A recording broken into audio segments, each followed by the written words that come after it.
Skeet Ulrich said recently that in the next planned Melissa Barrera Scream movie, she would become the next Ghostface. I think it would be more effective if Tara, the unwitting, innocent girl who wanted nothing to do with any of this, the original victim, would be the next Ghostface. I'm gonna keep going to college, I'm gonna get my degree, and I'm gonna live my life. My life. Longtime Scream fans have wanted one of the main characters to snap and become a Ghostface, and this would be the first and only time that it would actually make sense and be realistic. You're gone for 5 years.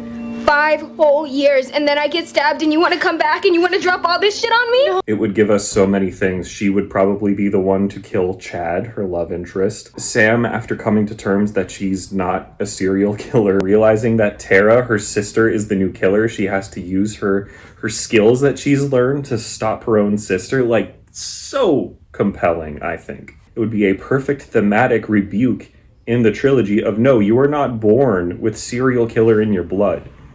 You are made into it by your circumstances. This could be the first Ghostface that gets imprisoned for life instead of killed. And it would fully set the Sam and Tara trilogy apart from the Neve Campbell saga, which is good.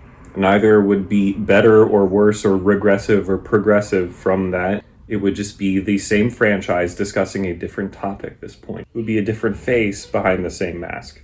We're so used to the middle story in a trilogy being a down note that is inevitably going to end with the protagonist succeeding in part 3. This would just be the inverse of that. Part 2 ends on a positive note, especially for Sam. Retroactively, if the third movie shows Tara as a villain, then we would have seen her snap in the second one when she kills Ethan, when she takes that agency and feels the power in it.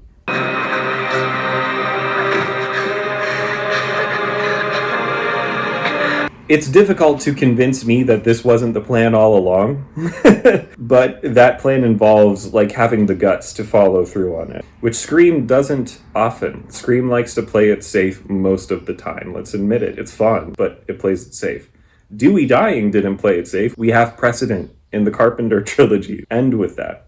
It's a good idea, and I didn't make it up. I firmly believe. For one movie, go that dark, elevated, artsy horror movie route.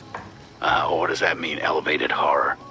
You know, it's like scary, but with complex emotional and thematic underpinnings. That Tara herself talks about in the first scene of this Carpenter saga. You could do this thing that Scream has never done before that could divide the fans in Scream 8, which is already set up to be the most divisive one, isn't it? I don't know. I want to see that movie.